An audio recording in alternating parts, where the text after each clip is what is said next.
등비수열의 개념에 대해서 같이 알아보도록 할게요. 등비수열은 등은 이제 같다란 뜻이고요. 비는 비율이란 뜻인데 영어로 ratio라고 해서 조금 있다가 이제 initial R이 나오는데 그것도 여기서 따온 겁니다. 이렇게 해석하기보다는 그렇죠. 이렇게 꾸준히 무언가를 곱해 가면서 만들어진 것이라고 생각하는 것이 조금 더 편합니다.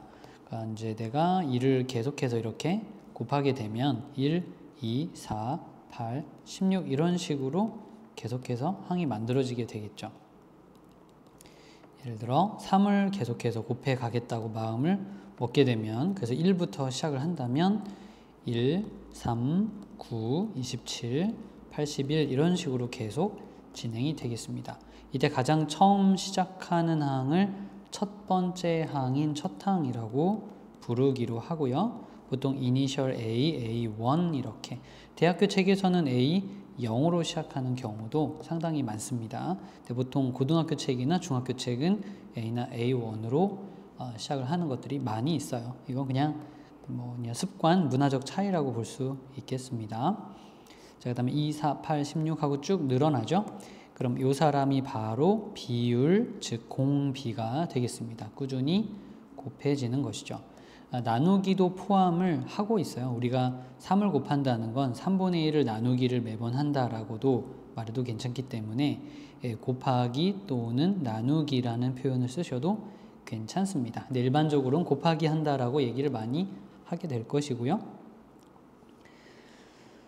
그 다음에 등비수열에서 이웃하는 두 항 사이의 관계라고 했는데 자, 요거에 대해서 살짝 얘기하자면 우리가 숫자들이 맨날 이렇게 있죠. 1, 2, 4, 8, 16, 1, 3, 9, 27, 81처럼 그러면 각각의 숫자들을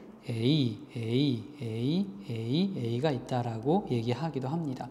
여기에 번호표를 1, 2, 3, 4, 5 이렇게 붙여가지고 계산을 해 나가는 것도 큰 의미가 있지요.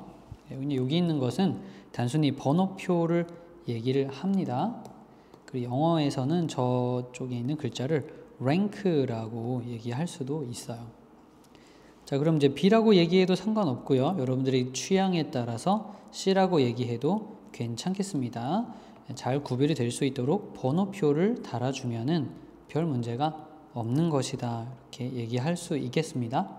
그러면 n번째는 누가 있을까요? 이건 5번째, 이건 4번째라고 얘기할 수 있으니까 n번째도 있겠죠. 그 사람은 A하고 n 더하기 1 이렇게 써주고요. n 더하기 1 번째 숫자는 뭐라고 부르냐? A하고 n 더하기 1이라 써줍니다. 여기 왜 n 더하기 1이 왔지? n입니다. n번째는 n 더하기 1번째는 n 더하기 1로 마무리가 되면은 되겠습니다. 여기까지 이해가 갔다면 자, 두 항 사이의 이제 관계를 an과 an 더하기를 이용해서 an 더하기 1번째는 an에다가 누군가를 곱하기 해서 얻은 겁니다. 이런 식으로 an 더하기 1은 an에다가 누군가를 곱하기 하면서 얻어 갑니다. 이런 이제 말뜻이죠. 그래서 예전엔 이거를 점화식이라고도 불렀습니다. 고교 교재에서는 이 식의 이름이 귀납적 정의로 최근에 바뀌었지만 점화식 여전히 유효한 이름입니다. 다만 여러분들이 시험 볼 때는 요거보다는 귀납적 정의라는 말을 좀 더 학교에서는 써줘야 되겠어요. 그래서 일반적으로는 여기 이제 누가 올지 모르니까 R이라는 이니셜을 써서 공비, 여기 올 사람이 공비입니다. 꾸준히 곱해지는 것이죠. 그걸 써서 나타내는 것으로 얘기를 하고 있어요. 전체적인 분위기가 좀 이해가 갔습니까? 자, 이제 첫 번째 등비수열이란 이런 것이고 공비란 여기 있는 곱해지는 숫자들을 말한다. 두 번째 두 항 사이의 관계는 이와 같은 방식으로 나타내고 있다라고 말을 했고요. 그다음 n번째 항은 이렇게 써주는 겁니다 라고 강조하고 넘어가도록 하겠습니다. 자, 다음 페이지에서는 여기서 이제 두 번째 주제로 넘어가서 일반항에 대한 이야기를 해보려고 해요. 여기서 일반항이라는 것은 n번째 항을 얘기한다. 이렇게 봐주면 되겠습니다. 자, 방금 전에 A1, A2, A3, A4라고 했던 것을 다시 한번 기억해 보겠습니다. 이때 이 n번째 항을 우리는 일반항이라고 부르고요. 자, 무언가 공식의 형태로 표현이 된다. 어떻게 생긴 공식의 형태로 표현이 되느냐? AR 제곱, AR 세제곱, 그리고 AR의 n-1제곱, 그 다음 AR의 n제곱, 이런 식으로 하나씩 늘어나면서 규칙을 가지고 진행을 합니다 라는 것을 보여주고 있습니다. 자, 이것이 등비수열의 일반항이라는 것이고요. 교재에는 이제 AN은 AR의 n-1 모양으로 나와 있습니다. 자, 여기에서 A3이란 AR의 제곱이고요. A4란 AR의 세제곱이고요. A5란 AR의 4제곱을 말하는 것이다 라고 이야기를 해 볼 수가 있겠습니다. 나중에 문제 풀 때 그래서 A3을 보면 AR의 1로, A4를 보면 AR의 3으로 좀 빠르게 바꾸어서 대응하면은 문제를 속도감 있게 아주 잘 풀 수 있어요. 문제들이 주로 그렇게 많이 설계가 되어 있기 때문인데요. 필수 예제들은 여러분들에게는 이제 연습용으로는 굉장히 도움이 많이 되는 스타일이 될 것입니다. 조금 이따가 실제 문제를 풀 때 여기를 어떻게 이용하는지에 대해서는 한 번 더 자세히 얘기를 해 줄게요. 가벼운 예제 하나 해볼까요? A3은 8이고 A5는 20이다. 그러면 A는 얼마이고 R은 얼마인가 이렇게 물어봤을 때 A3을 AR 제곱은 8로 A5는 AR 4제곱은 20으로 보고요. 둘을 나누기를 해주세요. 그럼 R제곱분의 1이 4, 5, 24, 2, 8이죠. R제곱이 2분의 5이니까 R은 플러스 마이너스 루트 2분의 5이다 등등으로 이렇게 R을 빨리 기계적으로 찾을 수 있게 되는 것이죠.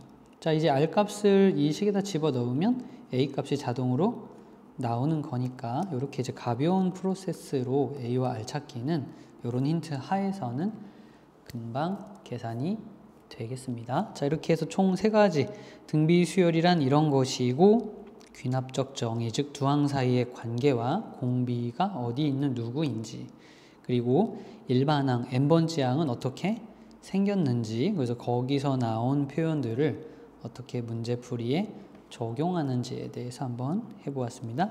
자, 이제 마지막으로 등비중항이라는 3번째 중요한 주제를 다뤄보도록 할게요. 자, 역시 아까 처음에 등장했던 1, 2, 4, 8, 16, 32, 64로 가는 항을 예제로 들어보겠습니다. 이때 여러분들이 세 사람 아무거나 이렇게 묶어보세요. 그러면 어떻게 되느냐? 4의 제곱은 2 곱하기 8과 같다라는 2 곱하기 8은 4의 제곱과 같다라는 것이 나오게 됩니다. 8, 16, 32도 마찬가지로요. 16의 제곱은 8 곱하기 32가 되면서 두 사람 곱한 것은 가운데의 제곱이다 라는 말이 이렇게 성립이 되는 거죠. 자, 누구든 세 사람을 잡으면 이러한 관계가 항상 유지가 돼요. 그 이유를 한번 문자로도 살펴보도록 할까요? 문자로 얘기한다면 좀 더 일반성이 확보가 되는 것이겠죠. 자, 가운데 있는 이 AR을 제곱을 하면은 우린 A제곱, R제곱을 얻게 될 것이고요. 두 개를 곱하게 되면은 역시나 A 곱하기 AR 제곱이니까 양쪽이 똑같아지는 것을 증명할 수도 있겠습니다.